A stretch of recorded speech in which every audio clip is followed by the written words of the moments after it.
চট্টগ্রাম উত্তর জেলার সম্মানিত প্রেসিডেন্ট সেক্রেটারি সিরাজগঞ্জ আসনের জামাত মনোনীত প্রার্থী জনাব আনোয়ার সিদ্দিক চৌধুরী, বাংলাদেশ জামাত ইসলামী বীর সাহেব উপজেলার সম্মানিত আমির আমার প্রিয় ভাই জনাব মাওলানা নুরুল কবির, মঞ্চে উপবিষ্ট নেতৃবৃন্দ, প্রিয় দায়িত্ব শিক্ষায়া, সাংবাদিক বন্ধুগণ, সম্মানিত এলাকাবাসী, আসসালামু আলাইকুম ওয়া রাহমাতুল্লাহি ওয়া বারাকাতুহু।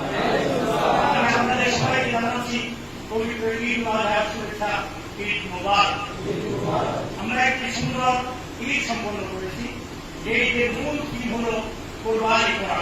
আল্লাহ রাব্বুল আলামিন ঘোষণা করেছেন, ইন্না সালাতি ওয়া নুসুকি ওয়া মাহইয়ায়া ওয়া মামাতি লিল্লাহি রাব্বিল আলামিন। আমার সালাত, আমার কোরবানি, আমার হায়াত, আমার মৃত্যু সবকিছু আল্লাহর জন্য। এই স্লোগানটি মুসলমানরা, অধিকাংশ মুসলমানরা ঈদের সময়, কোরবানি ঈদের সময় পশু জবাই করার পুরো মধ্যে পড়ে থাকে। আর আমার সংগঠন বাংলাদেশ জামাত ইসলামী এই আয়াতটি তার প্রতিটি কর্মীকে কোরবানি দেওয়া।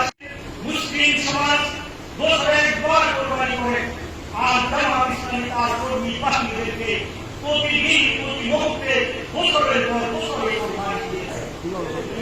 এই কোরবানি কেন করে জামাত ইসলামী? জামাত এই কোরবানি জন্য করে দেশের সমাজ ব্যবস্থা, রাষ্ট্র ব্যবস্থা সবকিছু যদি পরিচালিত করতে হয়, এরকম আদর্শবান কোরবান হিসেবে সবচেয়ে বড় করে আজকে রাষ্ট্রীয় ব্যবস্থা এবং কোন রাষ্ট্র যদি পরিচালিত করতে হয়, তাহলে সেখানে কিছু আদর্শ ভালো মানুষের প্রয়োজন। সেই ভালো মানুষগুলো কোথায় পাওয়া যাবে? এদেশের যদি সমাজ ব্যবস্থা নিয়ন্ত্রণ করতে হয়, যদি সুষ্ঠু বিচার ব্যবস্থা পরিচালনা করতে হয়, অসহায় মানুষের কাছে সরকারি সাহায্য যদি পৌঁছে দিতে হয়,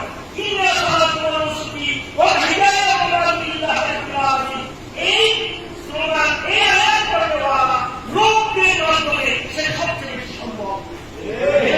নির্বাচনে জামাত ইসলামী বলছে কোরবানির যে সিলসিলা, কোরবানির যে ত্যাগ, সে ত্যাগের মতোই জামাত তার ৩০০ আসনে তার প্রার্থীদের উপস্থাপন করছে। আর মানুষের কাছে প্রমাণ করে দিতে চায় কোরবানি আল্লাহর পক্ষ থেকে নির্ধারিত পদ্ধতি হয়ে থাকে। জামাত ইসলামী তার নেতৃবৃন্দকে মানবতা করলে কোরবান করে। আমরা মনে করি যারা এই স্লোগান ছিল, যারা কোরআনের আয়াত ব্যবহার করে দ্বীনের কাজ করে, তাদেরকে কোন লোক রাস্তা ভয় দিতে থামিয়ে রাখতে পারবে না। নির্বাচনে আপনারা সেটা প্রমাণ করবেন। দায়িত্বশীল হিসেবে আমি আপনাদেরকে আহ্বান করতে চাই, আপনারা মাঠে গেলে ৩ ধরনের মানুষ পাবেন। এক ধরনের মানুষ হল জামাতকে সমর্থন করে, আরেক ধরনের মানুষ হল জামাতকে ভালোবাসে, আরেক ধরনের মানুষ হল জামাতকে বিরোধিতা করে। আমি বলছি আপনারা সরাসরি জামাতকে বিরোধিতা করে আমার লোকদের কাছে বলতে যাবেন, আপনারা জিজ্ঞাসা করবেন এই আসলে জামাত ইসলামের সাহিত্য প্রমাণকে দিয়েছে, আপনি তাই ছিলেন, দেখবেন এখানে একজন মিলকে এই তো আমার অনুমতি, আপনারা তাকে নোট করবেন। আরেকজন বলবে সেটা আমাদের মামলা করে দিয়েছিল, আমার ভাইয়ের মামলা, আমার বোনের মামলা, আমাদের পরিবারের মামলা, আপনারা তাকেও ভোট করে নেবেন। আরেক দল বলবে যে সাইফুর রহমানকে আমরা চিনি, ভোট দিলে তোমার একটু অসুবিধা হতে পারে। কি অসুবিধা হবে? আমাদের হুমকি দেবে, সাদা সাইডে বাড়ি করে হামলা করবে, ইত্যাদি ইত্যাদি করবে। আপনারা পরিষ্কার জানিয়ে দেবেন একবার সাইফুর রহমান ডিক্লারেশন দিয়েছে, তার কর্মী বাহিনীর দিকে কেউ সব তুলে তাকাতে পারবে না। যেহেতু আমি সন্ত্রাসের সাথে আপোষ করিনি, যারা অনলাইন নির্যাতনের শিকার হয়েছে আমাদের কিভাবে, তারাও আমার সহযোগিতা দিয়েছে। বিএনপি যারা করে এই কর্মী বাহিনীগুলো গত 16 বছর নির্যাতনের শিকার হয়েছে, তাদের অধিকাংশদেরকেও আমি আইনি সহযোগিতা দিয়েছি। আগামী দিনগুলিতেও এই কাজ আমি অব্যাহত রাখবো ইনশাআল্লাহ। আপনাদেরকে আহ্বান জানাতে চাই, আমরা একটা আদর্শের মধ্যে গঠিত হতে চাই, আদর্শের ধারা আমাদের দিতে পারে, সমর্থন করতে পারো। এদেশের মানুষ সরাসরি যেভাবে আগে গঠিত হয়ে গিয়েছিল, যাও সন্ত্রাসের বিদায় হয়েছে, মনে হয় আমরা একটু শান্তিতে থাকতে পারবো।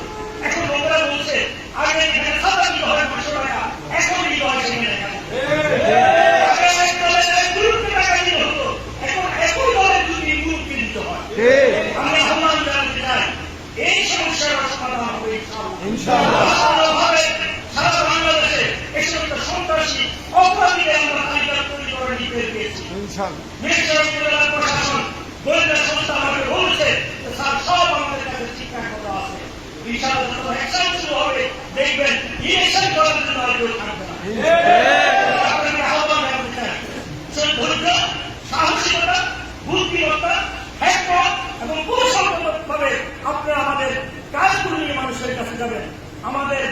ডাউনের কোনো প্রয়োজন নাই। আমি ডেপুটি জেনারেল পুলিশ প্রোটেকশনের জন্য না, আমি সাধারণ মানুষের মতো প্রত্যেকটা মানুষের কাছে দেওয়ার চেষ্টা করছি। আপনারা এলাকায় বুঝতে পারবেন আপনার কমিটির বিপরীতে আরেক ধরনের কমিটি আপনাদের ইলেকশনের সহযোগী শক্তি হিসাবে কাজ করবে। আপনারা খুশি হয়ে যাবেন যে এই লোকগুলো আসবে থেকে আপনাদের কোনো অর্থের অসুবিধা হবে না, আপনাদের কোনো কাজের সমস্যা হবে না, খাওয়া দাওয়ার কোনো টেনশন করতে হবে না। আল্লাহ রাব্বুল আলামিন সব অ্যারেঞ্জমেন্ট করে দেবেন। কাজ করেন, কোন বাহিনী কি করেন, এদের দুজন কমিটি করবেন। আপনি সমস্ত বাইরে এখন আমাদের বাইরে আছে, তাদের কমিটি তালিকা নিয়ে আসেন। আর যারা ভাষাগত অবস্থান করছে, একসময় মেম্বার সেক্রেটারি ছিল, তাদেরকে আপনার তালিকায় নিয়ে আসেন। এই লোকগুলোকে নিয়ে রাখেন, যে এলাকায় যখন লাগবো তাদের সাথে কথা হবে। আশা করছি নতুন এক মাত্রা যোগ করে আগামী মাস থেকে আগামীকাল থেকে আরো কিছু জনক আপনার আস্তে আস্তে দেখতে পাবো। ইনশাআল্লাহ আমরা একটি